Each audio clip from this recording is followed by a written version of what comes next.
Suara Hair Channel.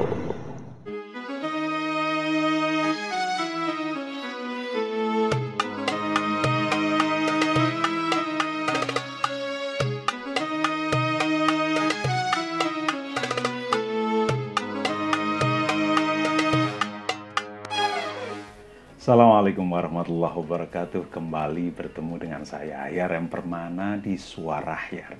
Dan kita ada di Tahu Kisah, bukan Tausiah.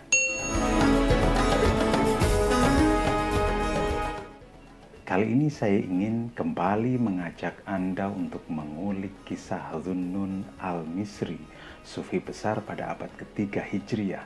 Dia bernama panjang Abul Faid Sauban bin Ibrahim al-Misri.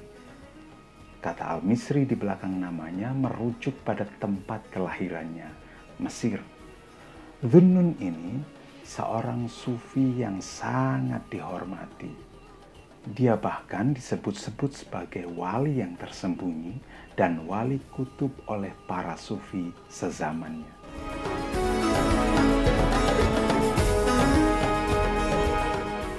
Sahal al-Tustari, dia tokoh sufi terkemuka, tidak berani duduk bersandar pada mihrab dan bicara karena penghormatannya kepada Dhunnun.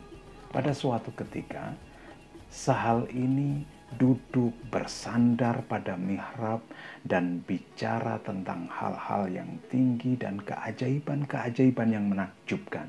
Ketika ada orang bertanya kepadanya tentang apa yang dilakukannya itu, Sahal mengatakan, "Dahulu, sewaktu Dhunnun masih hidup, aku tidak berani duduk bersandar pada mihrab dan bicara karena aku sedemikian menghormatinya.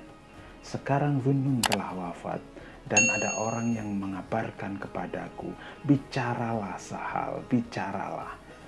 Engkau telah mendapatkan izin untuk itu."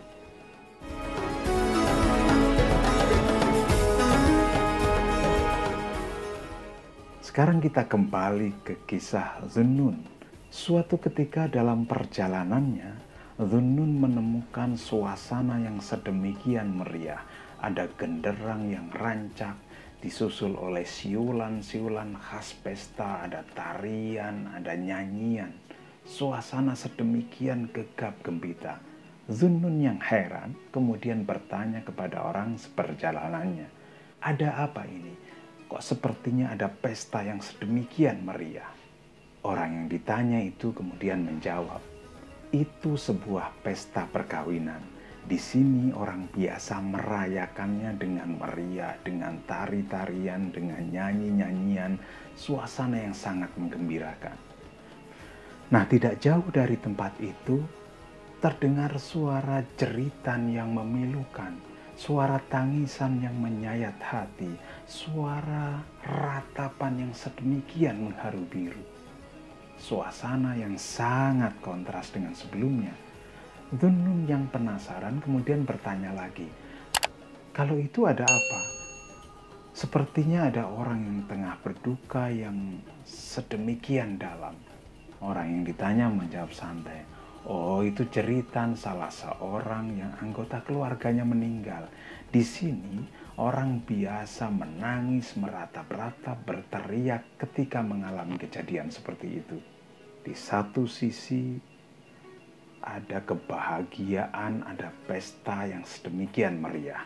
Di sisi lain ada peristiwa duka yang diratapi seperti nyaris tak bersisa.